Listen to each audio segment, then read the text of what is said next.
Ótimo, pessoal. Primeiro, bom dia a todos os participantes aí, gente. O pessoal está terminando de entrar aqui. Ótimo, turma. Então, só para alinhar aqui a nossa dinâmica hoje, vai ser um bate-papo aí de mais ou menos uma hora com o Marcelo. O Marcelo é co-founder e CEO da Allfly. O bate-papo vai durar mais ou menos 50 minutos, uma hora, e depois vamos ter no final um tempo para perguntas também. Mas, caso o Marcelo quiser, né, a gente pode também ter essas perguntas no meio do caminho também, não tem problema. Só alinhando rapidamente, pessoal, primeiro o que que é a Coins e o que que é o Fund Minds, né, que é esse evento. A Coins Capital é basicamente um fundo de capital intelectual, então a gente participa das empresas estrategicamente através de conselho consultivo. De um lado, a gente tem C-levels, VPs, co-founders das principais empresas globais. Do outro lado, a gente tem empreendedoras que necessitam desse aporte de capital intelectual e, e nisso a gente auxilia eles em todo o processo ali da jornada empreendedora.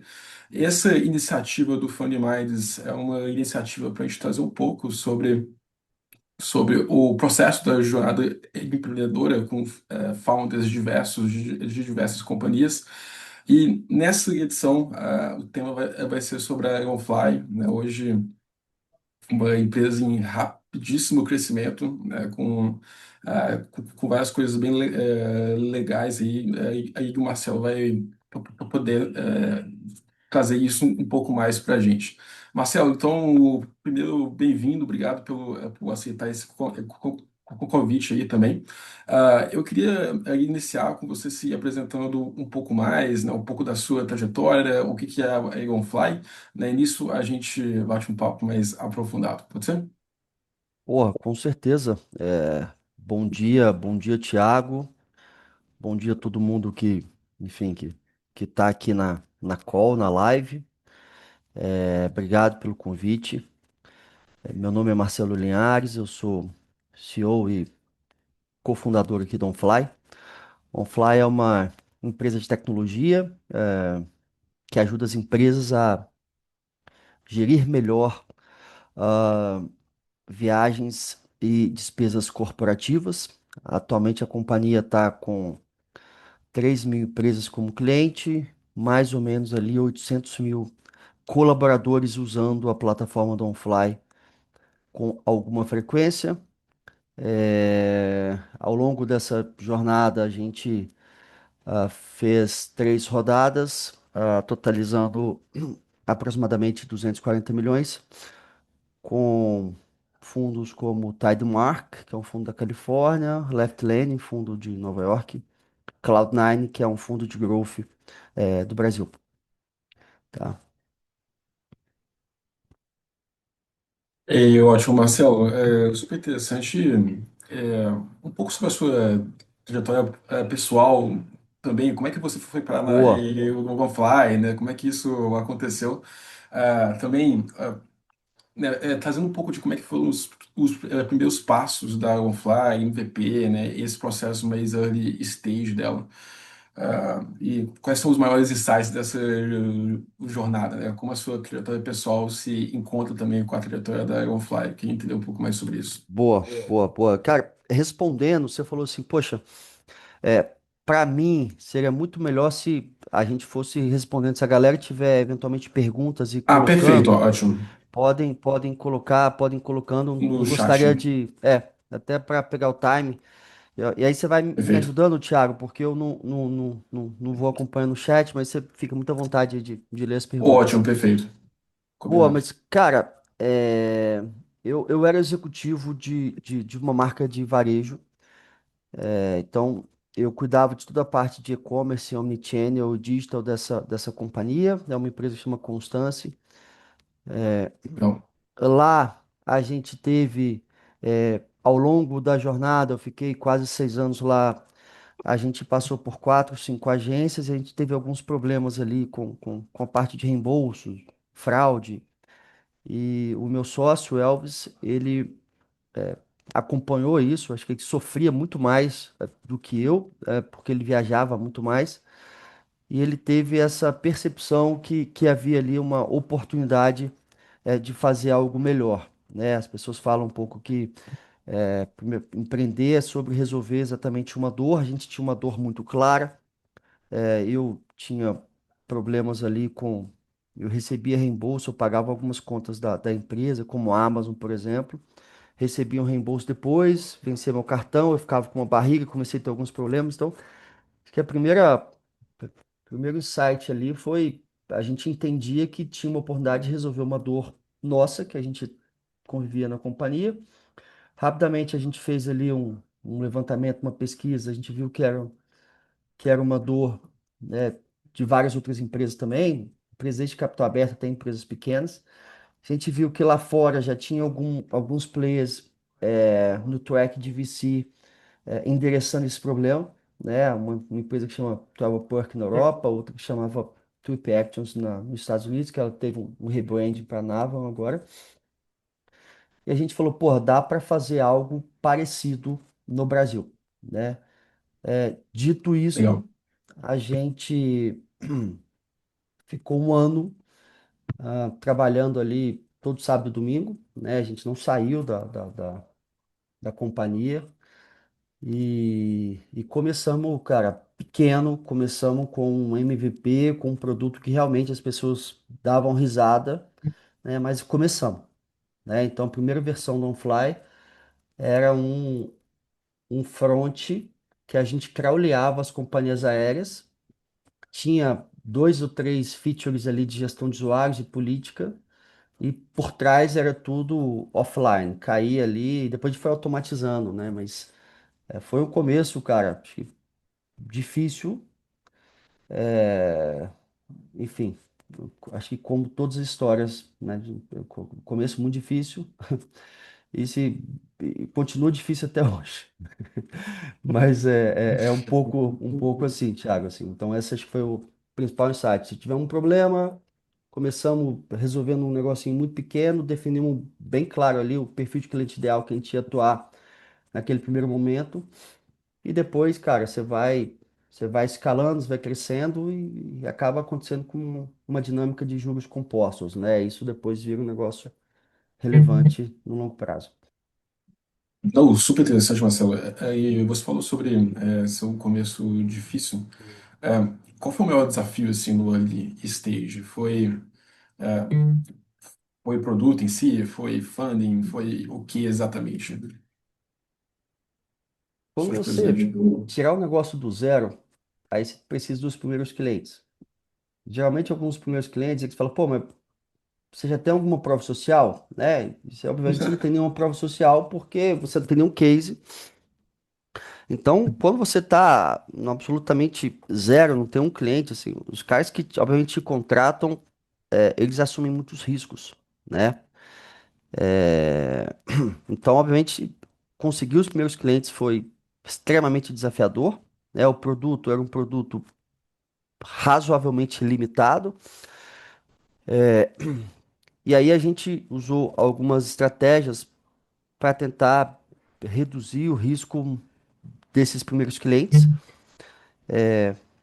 A indústria de turismo, onde a gente está incluído, onde a gente tangencia, é uma indústria pesadamente fechada, né? Eu falo que eu vim de retail, vim do varejo, de e-commerce. Se você quiser, na semana que vem, abrir um e-commerce e vender sapatos, você consegue. Você vai em Franca, compra alguns pares de sapato, vai numa loja integrada, põe o e-commerce, vai no Mercado Livre, cara, você já consegue operar. Sabe? Hotel, passagem aérea, você tem algumas barreiras. Você não consegue ir numa Latam e falar, Latam, eu quero te revender. E aí você começa a entender que tem muita barreira de entrada. Eu lembro de uma grande locadora que ela falou que para a gente ter contrato com ela, precisava de ter 3 anos de CNPJ. E eu falei com ele, poxa, então, realmente, vocês estão fechando a porta pra gente, mas era o game deles.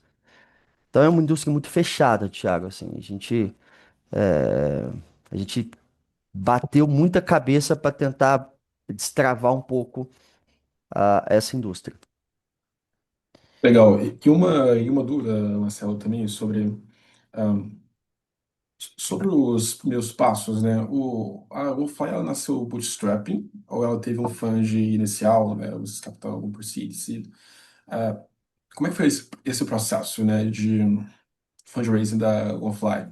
E como é que esses Pô, investidores estratégicos, eles ajudaram a OnFly chegar lá mais rápido?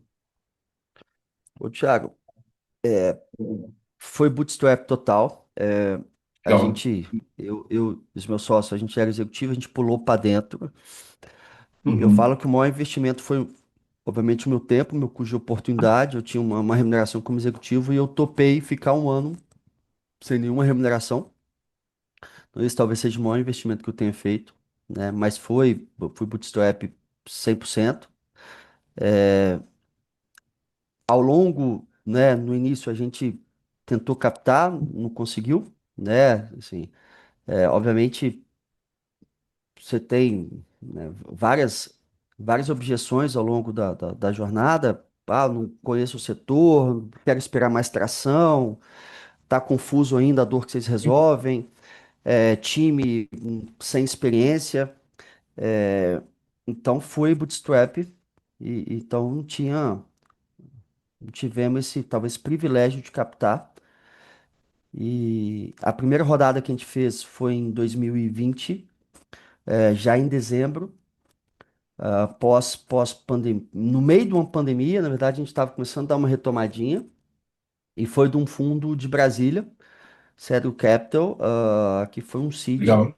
750 mil, depois entrou mais um segundo tranche de 1 milhão e 250, Legal. mas foi bem difícil. Rodamos um ano e meio ali, bootstrap na raça mesmo. Poxa, legal demais isso, porque é, isso é interessante, Marcelo, que então a YoFly, ela basicamente ela parou de pé desde o início, né? Então isso eu imagino que deve ter sido algo que atraiu muitos investidores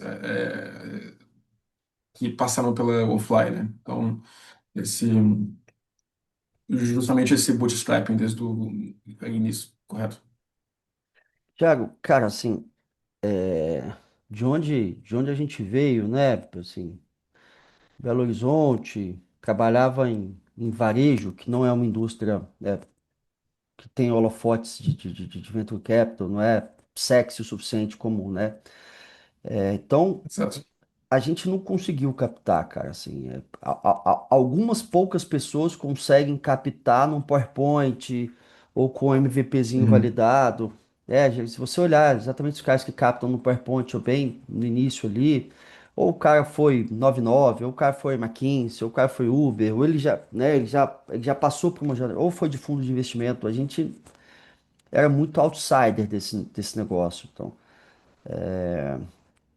a gente não tinha opção. Muitas vezes as pessoas falam assim, ah, cara, minha startup não deu certo porque eu não captei.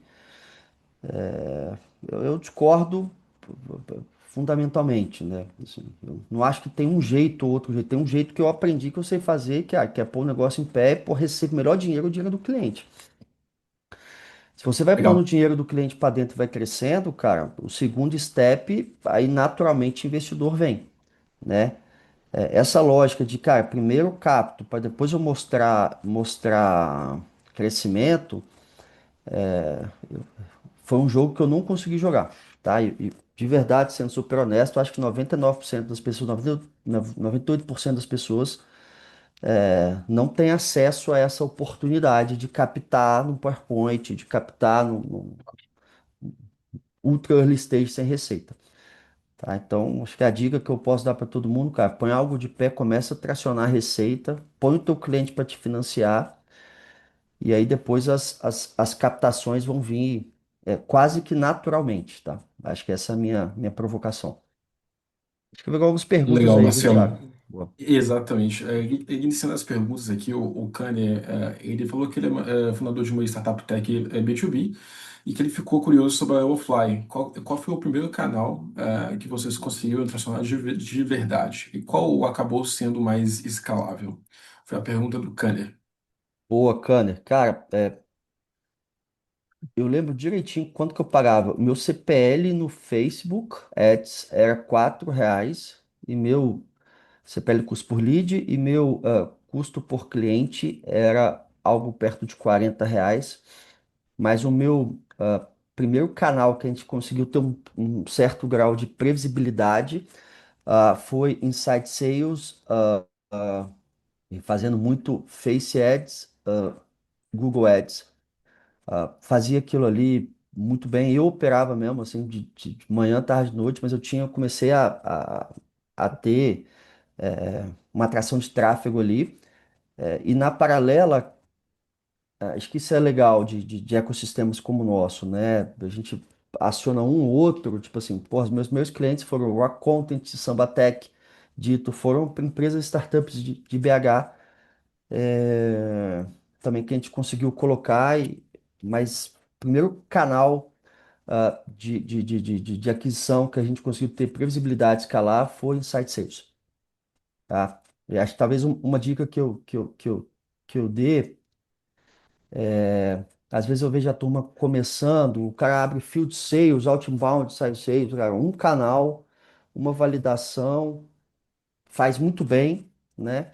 Para depois ir para um segundo canal, um segundo perfil de cliente ideal, né? É muito difícil você se perder no meio de tanta coisa. Então, cara, escolhe uma estratégia, executa um perfil de cliente ideal e depois você vai escalando. Não sei se eu Super legal, respondi, não. Marcelo. Não, foi ótimo. E o Adalberto Daniel também mandou uma pergunta. Ele perguntou quantos pitches barra fundos conversaram para a rodada Seed? Uns 30, 40, pelo menos. 40 pelo menos. Perfeito. Né? E assim, aí você faz a Série A, mesma coisa, a Série A foram 80. A Série B, cara, incrivelmente foi mais fácil. Foi algo perto de 20, Interessante. de 20, 25. Mas a Série A foi a mais difícil. Interessante. Por algum motivo específico, Marcelo? A Série B ter sido mais fácil ou não? Não, Ou a a Série A ter Seed? sido mais difícil e a B ter sido mais fácil. Cara, eu acho que a B, a gente já estava entre a A e a B, a gente já tinha selecionado uns fundos que na A o fundo falou assim, cara, a gente gosta da tese, mas você está fora do meu sweet spot de investimento aqui, eu preciso que você esteja nesse patamar. Então demonstre um pouco mais de tração e volta aqui, porque a gente adora a tese, mas vocês estão pequenos. E a gente separou meio que um pool de investidores que a cada 3 meses a gente fazia um catch-up, e quando a gente atingiu algumas métricas ali que a gente entendia que estava fundamentalmente ajustadas, é, captar com esses fundos foram naturais, porque a gente já estava demonstrando um pouco de tração, assim. Então, eu acho que a Série B talvez tenha sido muito mais estratégico a captação, tá? Porque eu já estava mantendo relacionamento com alguns fundos desde a da Série A. Interessante, Marcelo. E uma pergunta até pessoal minha, né, sobre é, como que esse processo, de forma mais precisa, né, esse operacional, como você fez essa lista de investidores, como você mapeou isso, ah, como é que é esse processo de forma mais operacional mesmo, no dia a dia mesmo do business? Boa, cara, eu vou falar do Cid, né? Então, hoje, porra, tem ChatGPT, você pega isso muito fácil, mas eu lembro que eu tinha planilhado num Google Docs, fundos que investiam em startups early stage. É, aí, fundo, tese, cheque médio, e, cara, quem que eu ia abordar? Cold message no LinkedIn, e cold e-mail, né? E, obviamente, porra, isso funciona bem. Do outro lado, o cara tem um deal flow, ele tem um pipeline de análise ali, e, obviamente, marcava uma primeira conversa. A gente tinha minimamente ali um deck que a gente mostrava um pouco do problema que a gente resolvia, o tamanho do mercado endereçável, time, né, e um pouco de tração, e depois ia evoluindo, mas assim, dado que a gente evoluiu, monta ali um data room, a gente sempre fez tudo certinho, cara, então assim, gente sempre teve os números muito bem ajustados, assim, todas as certidões, auditorias, então, data room liberado para alguns investidores, e depois Q&A, recebimento do term sheet, discussão e assinatura, cara, assim, então, é algo, Legal. de fato, longo e que demanda certo trabalho. Oh, é super interessante, Marcelo. E, imagino que conciliar isso com o operacional do business, né, deve ser um desafio também. Então, os problemas do business acontecendo e junto disso, buscando esse fundraise de uma próxima rodada. E, Marcelo, tem mais uma pergunta aqui do Thiago Moskowski, que está perguntando quais são os principais pontos que você experimentou ao fazer o fundraising em um early stage. O que você recomendaria para quem vai chegar nesta etapa? Pergunta do Thiago. Boa, boa, Thiago. Eu acho assim, de fato, perguntar se você precisa de investimento, né? Às vezes eu lembro que a gente achava que precisava de investimento porque para entrar no hype ou se a empresa não tivesse levantado investimento, o mercado não teria validado. Então, e foi um tremendo equívoco. Talvez eu nem precisaria do seed, tá? O seed que a gente levantou, por incrível que pareça, a gente nem colocou a mão nesse dinheiro. O dinheiro ficou parado no CDB do banco lá. Então, olhando para trás, a gente não precisaria. Uma vez numa mentoria da Endeavor, o cara falou assim: então você precisava de coragem e o Cid te deu coragem, mas e ele tinha razão. Então, o primeiro ponto é, cara, realmente preciso ou não, tá? Dado que você precisa, tá? E imagino que sejam a maioria dos casos, na minha opinião, tem que olhar muito bem o fit do fundo, cara, assim. Investimento de VC é um casamento, obviamente com divórcio marcado, que o cara entra e quer sair em algum momento, mas é um casamento. Você tem que estar muito alinhado, tem que estar muito comitado. Então, por exemplo, no meu caso, eu fui em empresas que o fundo investiu direto no founder e perguntei como é que foi, como é que está sendo a relação. Então, um trabalho que eu faria é pegar startups que o fundo já investiu e falar com os founders e tentar ver como é que está a relação, né? Porque investidor ruim, investidor pesado, investidor que cobra métricas de curto prazo, podem de fato impactar muito o teu business. Então, acho que esse cara é melhor nem tá junto contigo. Então, assim, eu olharia muito esses pontos aí. Primeiro, se precisa. Segundo, fit, alinhamento, expectativa. Eu lembro que eu tive uma conversa muito franca. Eu falei, cara, o que que você espera de retorno? É, qual que é o retorno sobre o investimento que não fly aqui? Como é que está a sua tese? Você quer sair em 3, 5 anos? Quer sair em 7? Quer sair em 2? Qual o múltiplo esperado? Então, dado que você tem esse alinhamento de expectativa, acho que tudo fica mais claro. Oh, super interessante, meu Marcelo. E É, nisso, o Bruno está fazendo uma pergunta também que, pelas captações que fizeram, isso ajudou a conseguir contratos com companhias aéreas ou trabalham como subconsolidador? Ele perguntou isso. Bruno, cara, de verdade, ajudou zero com a companhia. A captação ajudou zero, né?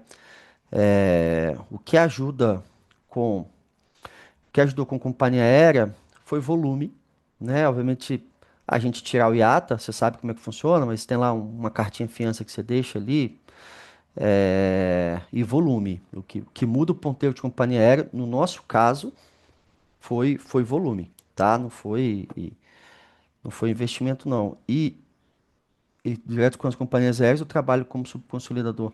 No início da OnFly, trabalhou com as consolidadoras, tá? Dado que a gente não conseguia ter acesso às companhias aéreas, então, consolidadora é uma excelente ponte, uma excelente barreira de aluguel para você tracionar o teu negócio, para você não depender só de companhia aérea. Dado que você escala, cara, você sai da consolidação, vai para a companhia aérea direto. E você tem uma série de benefícios, tá? Mas a captação mudou nada, tá? Nisso. Ótimo, Marcelo. O outro Marcelo também, ele acabou de fazer uma pergunta aqui no chat, que ele falou que ele é founder e CEO de uma travel tech nos Estados Unidos, e ele está no Seed Round. E e o, o que você acha de buscar funding em empresas que fazem o que fazemos em outro mercado, Smart Money e Competition? Ele Cara, eu perguntou acho que faz isso. sentido. Não, não, não fiz isso, mas eu acho que faz bastante sentido. É, a gente tentou, tá? É, usar essa estratégia, não pegou, não conseguimos executar, mas eu acho que tem muita pega, tá? Legal. O Kenner fez um bom comentário, né? Se quiser ser comprado pela no futuro, mas a gente tentou. Obviamente, se você traz um player pro teu cap table que está em outro mercado, esse cara vai ter que colocar algumas cláusulas no contrato que eventualmente pode atrapalhar numa saída. Isso talvez seja um ponto de atenção, né? Interessante. E, Marcelo, falando um pouco mais sobre, sobre abertura de portas, né? Como é que foi o processo disso na Eaglefly? Como é que outras pessoas conseguiram abrir portas para a Eaglefly? Como é que isso foi importante na sua jornada? Porque eu imagino que até para você falar com um outro fundador que foi investido pelo fundo XYZ, né, teve que ter algum tipo de abertura, ou, por exemplo, falar com o fundo XYZ. Ahm, então, como é que o acesso mudou o jogo da offline? Thiago, cara, esse negócio ele é interessante porque nesse, nesse ecossistema em geral as pessoas se ajudam, tá? É, e quando se ajuda de forma genuína, cara, as coisas voltam, tá? Eu acredito muito nisso. Então, vou dar um exemplo. Um cara que eu mandei uma mensagem no LinkedIn foi o Guilherme, que tinha fundado a Escola em Movimento, e ele me respondeu rapidamente, ele me dedicou 30 minutos do tempo dele para me compartilhar um pouco da jornada, como é que foi com o investimento com a Cedro Capital. Cara, o Guilherme depois ele empreendeu, criou a Helena, que é um CRM baseado no WhatsApp, e por acaso agora a gente usa Helena aqui dentro. Legal, Então, entende que essas coisas voltam, cara. Poxa, sei lá, a gente usou a Rock Content no início, a Rock Content foi cliente da OnFly. Hoje, um dos caras que é advisor da companhia é um cara que era sócio da Rock Content. Então, assim, esse, esse give back ele acontece muito. Então, muitas vezes aqui, pela Endeavor ou sem Endeavor, a gente abre algumas portas, conversa com alguns empreendedores pelo puro, pura satisfação de contribuir e ajudar. E, cara, essas coisas voltam, depois me ajuda de outro jeito. Então, eu acredito muito nisso, tá, Thiago? Eu acredito genuinamente legal. que há essa cooperação, um ajudando o outro, né? Essa rede de apoio, né, que o Kanner comentou aí. Isso é muito importante, cara. E sempre volta de um jeito muito mais foda. Legal, Marcelo. E pegando um gancho nisso, né, você mencionou sobre uma das pessoas que foram importantes nessa jornada de apoio é um advisor da OnFly. Você poderia falar um pouco sobre a dinâmica de advisor na OnFly, né? Como que o conselho em si acelerou esses resultados seus, por Legal. gentileza? Boa. Quando a gente recebeu, desde o seed, a gente montou um conselho. Foi premissa do investidor. E a gente tinha um conselho, cara, administrativo, é muito mais pro forma, mas é muito mais consultivo ali. Na paralela, a gente buscou. alguns advisors para apoiar a gente em alguns temas mais sensíveis e relevantes. Eu acredito que qualquer startup, seja B2B ou B2C, ela tem que ter dois pilares muito fortes, que é distribuição, no nosso caso, vendas, distribuição, go-to-market e produto e tecnologia, tá? Então, a gente foi e falou, cara, quem que são os caras mais brabos para desenvolver máquinas de vendas B2B que a gente conhece? Pô, pingamos, apresentamos, trouxemos esse cara para ser advisor barra conselheiro ali. É, e também fizemos a mesma coisa para tecnologia, cara. Quem que é um cara que pode ajudar a gente a, porra, escalar a tecnologia, escalar time e tudo mais? Também trouxemos. E a gente mantém ali ritos mensais. Agora a gente criou comitês, então tem um comitê de vendas, tem um comitê de tecnologia e tem a reunião de board trimestral, né? E, poxa, governança ajudou muito a gente, Thiago, assim, nesse aspecto, tomar melhores decisões. A gente gosta muito de ouvir aqui, né? Essa é uma jornada, de certa forma,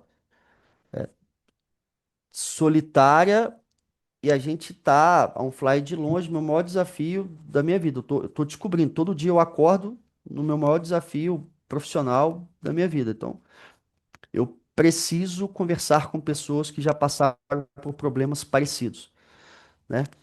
Então, isso é importante, cara. Isso é super importante. Ó. Eu acho que boa parte do êxito da companhia até agora é essa governança que a gente conseguiu construir, né? Às vezes parece chato, às vezes parece que incomoda, mas esse desconforto faz a gente ficar mais forte, né? Essa é um pouco da minha perspectiva. Legal, Marcelo. E pegando um gancho nisso aí, né, desse processo todo, né? É, quais foram as principais alavancas ali que levaram a OnFly a bater esses recordes no último ano, né? Eu vi várias notícias sobre OnFly, questão de recorde de clientes, né? E de conquistas de grandes empresas também. É até um pouco engraçado que a gente vai de BH para Confins, em BH, com um trânsito de mais ou menos uma hora, a gente vê vários outdoors da OneFly, né? Então é impossível esquecer de vocês. Então, queria que você falasse um pouco mais sobre isso. Eu achei bem interessante esse último ano. Vocês cresceram demais. Thiago, cara, para mim é a distribuição, cara. Se você olhar as principais empresas de tecnologia, líderes de mercado do mundo, elas dominam o canal de distribuição. Então, você está falando de SAP, que é uma empresa que vale algumas centenas de bilhões de dólares. Aqui no Brasil, a empresa de tecnologia com maior valor de mercado da América Latina brasileira é a TOTVS, é uma empresa que vale 16, 17 bi de reais. A TOTVS, ela domina o canal de distribuição, né? Talvez a TOTVS não seja reconhecida como a maior empresa de tecnologia, mas de longe é a empresa que melhor dominou o canal de distribuição. E tem alguns bons outros exemplos de companhia que, porra, Salesforce, que dominaram o canal de distribuição. Então, no B2B, para liderar, cara, você tem que criar uma boa máquina de venda, um bom go-to-market. Isso é fundamental, né? Às vezes a gente vê algumas empresas com produtos muito bons, mas o storytelling, o go-to-marketing não é eficiente. E aí, cara, eu acho que não para de pé. Então, sendo super franco, a gente tem um produto, na minha modesta opinião, acima da média do mercado. Então a gente consegue entregar o que a gente promete, mas a gente conseguiu construir uma máquina que é super desafiador, porque essa máquina o tempo todo você tá recriando ela, mas é go-to-market, tá? E não é só um fly, não, assim, as principais empresas de software B2B, o êxito dela parte de uma boa distribuição. Legal, Marcelo. E tem uma pergunta aqui do Fernando Piton, que qual foi o momento que você trouxe o primeiro advisor barra conselheiro consultivo? Antes do Seed, da Series A? Quando foi? Ele está Pô, perguntando isso. Fernando, o primeiro advisor nosso, cara, é o Daniel Bento, ele foi CEO da Decolar em 99, Country Manager da Decolar no Brasil. E pensa lá, né, a gente Eu era e-commerce, tecnologia e varejo. E aí eu começo a entrar no mercado de travel, que como eu falei com vocês, é um mercado bastante fechado. Eu precisava de alguém para me ajudar a entender um pouco a dinâmica desse mercado. E a gente trouxe o Daniel, né? Quando você é muito pequeno, cara, a sua maior moeda de troca, você não tem dinheiro, é equity, né? Então eu trouxe o cara muito cedo e foi um excelente acerto, né? O Daniel tá como advisor barra acionista da companhia até hoje, ele é board member da companhia até hoje. E, poxa, a gente tem uma gratidão absurda por ele. Então, a resposta muito franca é o quanto antes ter um bom advisor é bom pra cacete, cara. Muito bom. Legal. Super interessante, Marcelo. E você mencionou que ele foi country manager da Decolar.com. Eu imagino que esse conhecimento de mercado no early stage, né, deve ter sido um game change total, né? Então, É, principalmente acesso que um country manager da Decolar tem, é. e também ali de conhecimento de mercado, né? Isso aí, sem dúvidas, é um game change. E o Sérgio Costa, ele perguntou quais são os principais desafios de contratar estando em BH ao invés de São Paulo. Sérgio, cara, eu vou te falar que contratar é difícil, cara, independente de onde estiver, né? Então, assim, contratar em São Paulo é difícil também, tá? Assim, né? Então, acho que os desafios, eu acredito, são os mesmos.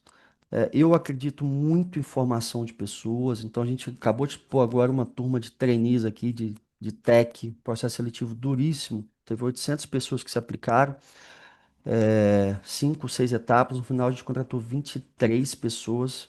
Assim, é absurdo os talentos que entraram agora nessa safra de trainees aqui. E esses que são as pessoas que eu acredito que vão ser os líderes da companhia daqui a 2, 3, 4 anos, tá? Então, eu acho que eu gosto de equilibrar pessoas seniors, né, que a gente vai contratando, com essa safra de pessoas que eu chamo de categoria de base ali. Mas o desafio em BH e São Paulo, na minha opinião, ela é muito semelhante, tá? Muito semelhante mesmo. Legal, Marcelo. E uma pergunta até pessoal minha, né? Porque é uma companhia nova, né? Então eu fico pensando que o time de tech fica dividido entre para ir para uma companhia de anos e mais anos ou ir para offline, né? Que tá mudando o mercado de alguma forma, né? Então, como atrair bons talentos, porque, poxa, 800 pessoas é muita pessoa querendo entrar em offline e construir isso junto com vocês. Então, como é que você fez essa mágica, né? Traz um pouco disso pra gente, por favor. Pô, Thiago, aqui, cara, eu vou ser muito franco, assim. Eu dei muita sorte, cara. Eu não tenho resposta para esse negócio, essa pergunta, não. Porque no início, Dom, falar, ai, pensa que o cenário de São Pedro Velho aqui, cara, assim, porra, tinha Mélios, tem, né, Sambatec, Rock, Hotmart, cara, uma caralhada de empresa do caralho.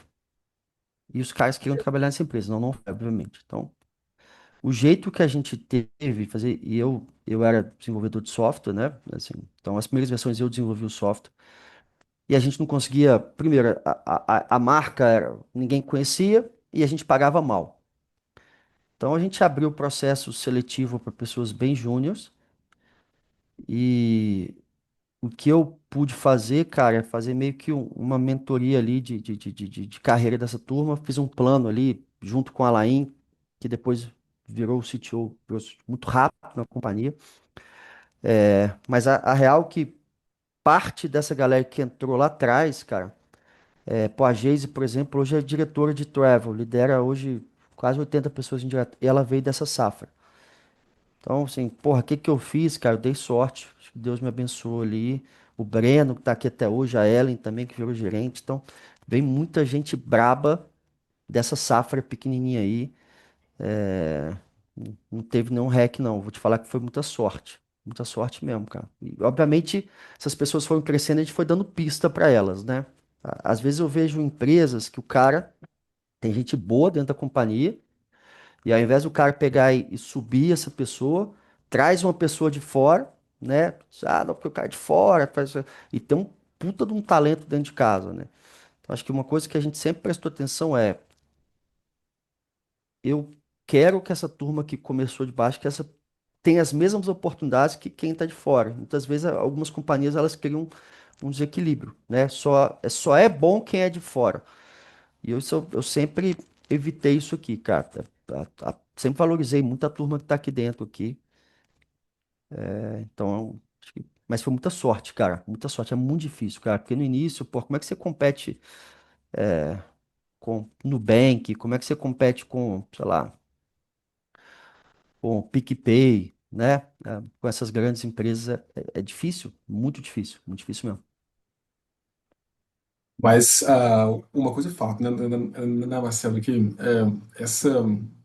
esse entendimento e essa visão sua de valorizar as pessoas que estão na Firefly, sem dúvidas, isso é algo super interessante, porque digamos que você foi uma espécie de lapidador de diamantes, né? Então, conseguiu identificar talentos, e esses talentos se sentiram valorizados, e isso acabou que você vendeu o sonho para essas pessoas, e essas pessoas elas e acreditaram e estão com você, né? Então isso, poxa, super legal. Site É, é. sensacional. De ser um bom olheiro, né? Vamos falar assim. Super interessante. É bom. Mas, cara, essa galera também, lá atrás, também não entraria nessas empresas, rapaz. Não tinha porte, não tinha currículo, né? Então, assim, foi muita sorte, cara. Muita sorte. Muita sorte mesmo. Legal. O Thiago Moskowski, ele está perguntando aqui quais erros você não cometeria novamente para escalar o produto. Thiago, cara, acho que um erro que a gente cometeu grande, e eu diria que foi até um erro recente, tem mais ou menos uns 2 anos. A gente já está na terceira, talvez a quarta versão do software principal da companhia. Quando a gente fez a versão 1 e a gente foi para a versão 2, esse refactor ele foi acontecendo ao longo do tempo. Quando a gente foi da versão 2 para a versão 3, cara, a gente fez de um jeito que ao invés de a gente ir estrangulando e refatorando partes do código, a gente simplesmente parou de evoluir o que a gente chama de V2 para fazer V3, e a gente ficou no hiato de 1 ano e meio muito traumático, tá? Porque começou a ter alguns problemas no software, que a gente falou, pô, isso na V3 está endereçado, então você não sabia se melhorava e tal. A gente ficou meio que no meio da ponte. Atravessar essa ponte foi super difícil. A gente conseguiu sair do outro lado, mas se a gente pudesse voltar atrás, um aprendizado, a gente faria isso de um jeito muito diferente, tá? De um jeito quase que transparente, sem impactar o usuário final.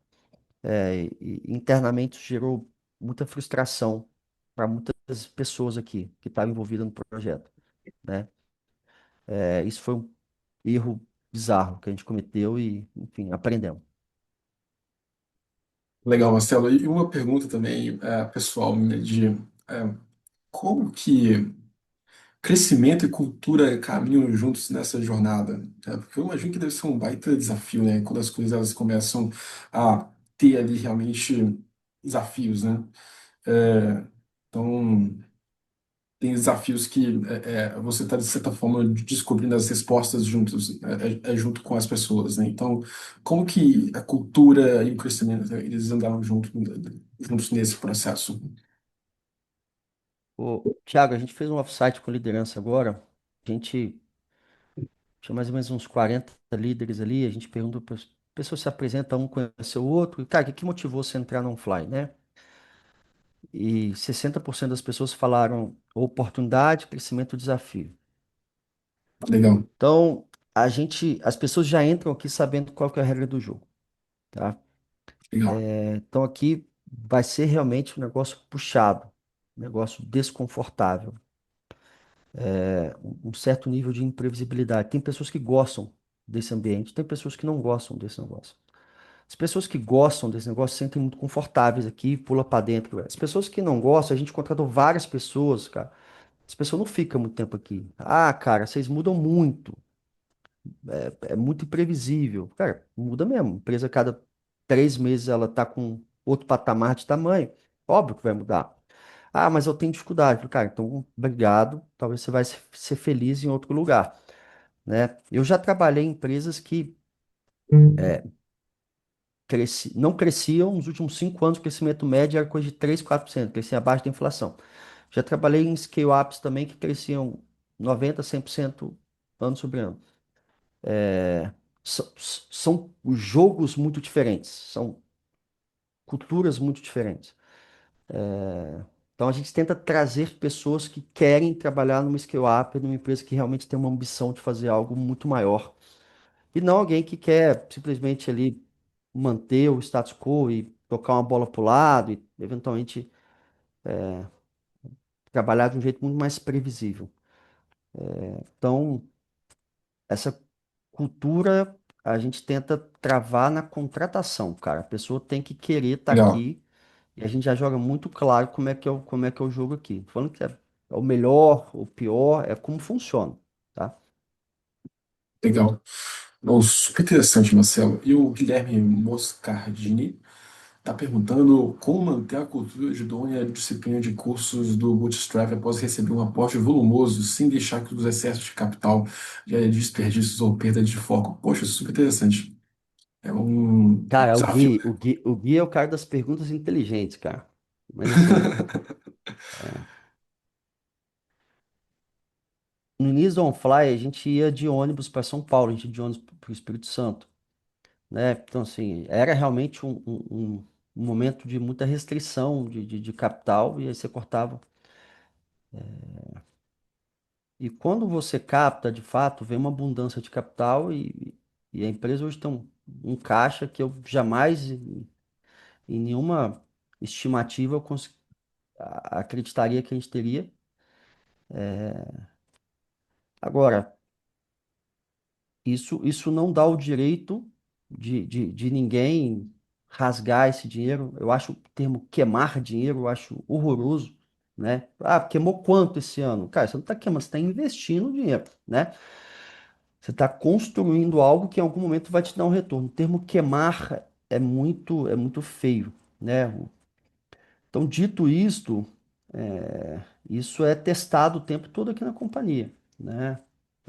Ah, vai ter um offsite. Offsite ele pode custar 100, pode custar 10, tá? A gente tenta fazer alguma coisa perto de 15, 20, né? Então, eu fico com muito medo de criar uma cultura muito frouxa, uma cultura de muita, onde tudo é permitido, né? Então, as restrições, na minha opinião, elas são importantes, né? Quem é pai aí sabe, cara, muitas vezes você fala não pro seu filho, não é porque você não tem dinheiro, é porque você está mostrando para ele que algumas coisas são importantes, né?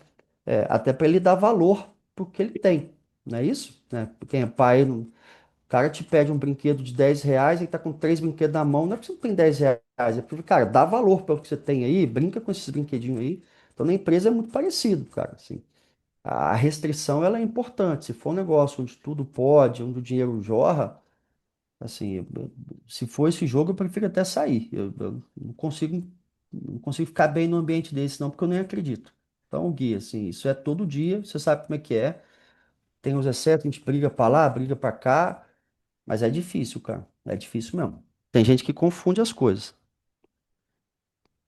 Legal, Marcelo. E uma pergunta pessoal minha aqui também. Marcelo, assim, se você pudesse voltar para o início da Onfly ali, né, bem no início dela, é uma pergunta até profunda, né? O que que você faria de diferente? Eu imagino que deve ter várias coisas na cabeça que vieram, mas qual que é a coisa que mais se destaca? Cara, quando a gente fez essa opção de sair do antigo emprego e ir para um Fly, a gente ficou um ano, a gente tomou a decisão do sócio aqui de não tirar R$ 1 da empresa. Eu lembro que eu fiz uma reserva financeira de uns 110 mil para passar esse ano. E meu primeiro salário ia ser em abril de 20. E aí você se lembra que veio a pandemia ali em março, né? E aí foi muito traumático. Uma coisa que eu, olhando para trás, a gente já viu que seriam. A gente poderia ter tirado um salarinho nesse período, né? Não teria atrapalhado a empresa, a gente teria menos dor na Uhum. pessoa física. Eu acho que não precisava desse sacrifício todo, né? Desse all-in, dessa coisa de ter uma vida, cara, muito restrita fora em prol da empresa. Eu acho que poderia ter equilibrado um pouquinho. Isso foi um negócio que eu faria diferente, cara. Eu acho que eu tiraria um salarinho pequeno, eu e os meus sócios, de forma que, obviamente, não atrapalhasse a companhia, não tirasse caixa da companhia, mas a empresa poderia ter pago um salário pra gente ali. Acho que não precisava ter ficado um ano ali nessa restrição completa, sabe? Isso é uma coisa que eu faria Legal. diferente. É super interessante, né? Esse equilíbrio de vida pessoal e vida da empresa. É, Sem dúvidas que isso talvez te deixaria mais relaxado até para você performar mais, né, na companhia. E, é. e pegando um gancho nisso também, Marcelo, uma outra pergunta pessoal minha, né? O que que você faz hoje para equilibrar a vida pessoal e profissional? Pratica algum esporte? Tem alguma coisa que você usa como uma válvula de escape em si? Quem tem um pouco mais sobre isso, né? Sobre o Cara, Marcelo. faço esporte. Legal. Esporte e, enfim, quando eu tô com os meninos, com a família, tento estar com eles, né? Tento desligar o celular, deixar o celular bem fora ali e tento realmente estar presente ali, o máximo, dar minha atenção. Simplesmente isso, cara. Também não consigo dar muita. Acho que talvez não seja o melhor exemplo dessas.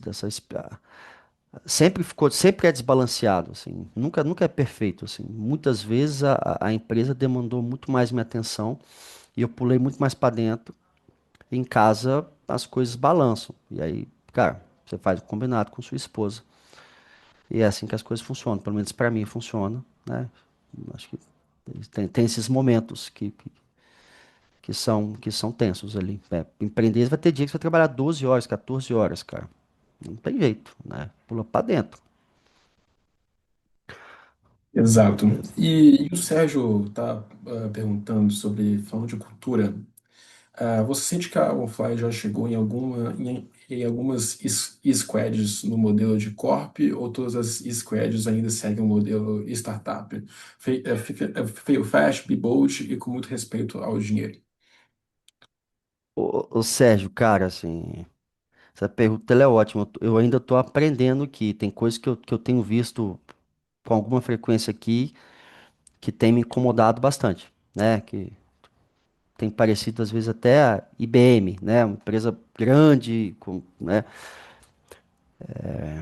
Outras iniciativas eu sei que a gente é muito ágil e tal. Então, o que eu aprendi, cara, que é muito fácil, à medida que você vai crescendo, você começar a colocar leias de burocracia e você encostar nesse trem. Então, acho que uma das minhas funções aqui é o tempo todo ficar revendo e quebrando essas coisas. Porque o caminho natural do crescimento é a empresa virar uma Big Corp com processos mais definidos, com tomadas de decisões mais lentas. E aí alguém falou de mentalidade do fundador, cara. Acho que parte do founder é essa inquietude de deixar as coisas mais rápidas, mais fáceis, né? Eliminar politicagem, eliminar burocracia, né? Mas é extremamente difícil, cara. Tô aprendendo isso aí. Nem sei se eu tô fazendo o jeito certo, não, mas é muito difícil. Ótimo, legal, Marcelo. E, turma, últimas perguntas para a gente finalizar. Então, fiquei super à vontade para perguntar. E nisso a gente passa para essas últimas perguntas, tá bom? Boa. E, Marcelo, falando um pouco mais sobre futuro, né, hoje, conta um pouco para a gente onde para o Wi-Fi tá indo hoje. Poxa, boom de AI no mundo todo, como é que isso está convergindo com a Dragonfly também? Conta um pouco disso para a gente sobre próximos passos, futuro, antecipar tendências e ver através da parede. Eu falo um pouco mais disso para a gente, por favor. Tiago, cara, esse mercado, ele é um mercado, o mercado que a gente está aqui, Brasil, é um mercado ainda que foi pouco digitalizado, tá? Então, a gente está com uma operação no México, está escalando razoavelmente bem também, então o México está pior ainda, né? O México parece que é 10 anos atrás do Brasil, então tem muita, tem muita pista para continuar crescendo. Ó, obviamente está muito claro para a gente que os artefatos e os softwares que vão vencer o jogo, talvez daqui para frente, não são os mesmos que venceram nos últimos 10 anos. Então, a gente começa a repensar modelos de negócios, começa a repensar algumas coisas. É, super interessante, né? A gente tem conversado com algumas empresas que os caras já estão muito mais olhando é, a, o- a nossa oferta de valor como uma API barra fulfillment e muito menos com todo o nosso produto de UX e tal, porque o cara, com um time lá interno fazendo com vibe coding, ele está conseguindo desenvolver o front eventualmente para o jeito dele. E a gente entra numa oferta de valor ali com API barra fulfillment. Então, assim, a gente está atento, né? Tenho aqui um time de AI aqui com 14 pessoas. A gente está observando, atento e se mexendo, né? As coisas estão mudando de um jeito bizarro. Legal que nessas rodadas que a gente captou, a gente foi muito provocado pelos investidores sobre o quão defensível é o nosso business. E é real, cara, que essa, essa disrupção de AI vai estar transformando todos os mercados, inclusive o nosso. Então, a gente quer liderar essa disrupção. A gente acha que a gente está bem posicionado com dados, né? Com time e com funding. Mas a gente está paranoico repensando essa nossa oferta de valor, né? Acho que isso é principal. Legal, Marcelo. O outro Marcelo também está perguntando se vocês pensam em expandir para o US. Ele falou também que vocês podem conversar no privado sobre isso, se fizesse sentido para você. Então, Pô, ele está perguntando esse processo de expansão para o US. cara, é, para a gente, os Estados Unidos não faz sentido por uma questão de distribuição, né? Tinha que ter muito mais funding, muito mais grana. E a nossa tese é América Latina, né? Assim, a gente acha que a gente consegue gerar muito valor na América Latina, na nossa indústria. Tem uma questão de inventário sourcing que é extremamente relevante, então conectar direto com as companhias aéreas. E já tem players lá fora, nos Estados Unidos, com 10 vezes mais funding, que já venceu o jogo. Eu acho que seria uma pura perda de foco a gente pular para os Estados Unidos agora, sendo que tem algumas avenidas ainda no Brasil, México, Colômbia, mais claras, tá? Então não estamos olhando não. E o Kanye emendou uma pergunta dele se a Europa faz algum sentido, tipo Portugal. Cara, então, no nosso caso, tem uma barreira de entrada que acaba sendo inventory, né? Inventário, assim. Então, para a Europa, por exemplo, você tem linhas de trem ali internamente. A gente não tem trem aqui. Então, por conectar com as operadoras de trem lá. Aí, por lá tem muito low cost também. Você tem que integrar com os low cost. Parece que é fácil, mas a gente apanhou no México, sendo que no México tem três companhias aéreas, né? Viva, Volaris e Aeroméxico. Então, seria de fato uma maluquice se a gente fosse para uma Europa, porque a gente ia ter uma oferta muito bamba, muito pouco qualificada, e a gente ia ser esmagado, né? Então não faz, sendo tão simples, tão claro, a gente não faz sentido. E no nosso mercado, nosso segmento, não faz sentido. Legal, A gente é um Marcelo. SaaS-enabled marketplace, cara. Então a gente tem um SaaS e a gente tem um marketplace, né? Então marketplace você sabe que você tem de um lado supply, do outro lado você tem consumer, você tem que fazer o match desses dois caras. Então O supply, ele é ele é uma perna relevante do nosso business. Legal, Marcelo. E até me dando uma pergunta, né? Não sei se isso faz sentido para vocês, mas aquisições estão no radar, assim, em questão de expansão, e por aí vai. Como é que vocês enxergam isso? Tanto de produtos Tá, quanto pô, tá no radar. A gente tem geograficamente. uma área de M&A aqui, uma área de Corp Dev aqui. Estamos olhando alguns ativos, mas está no radar sim.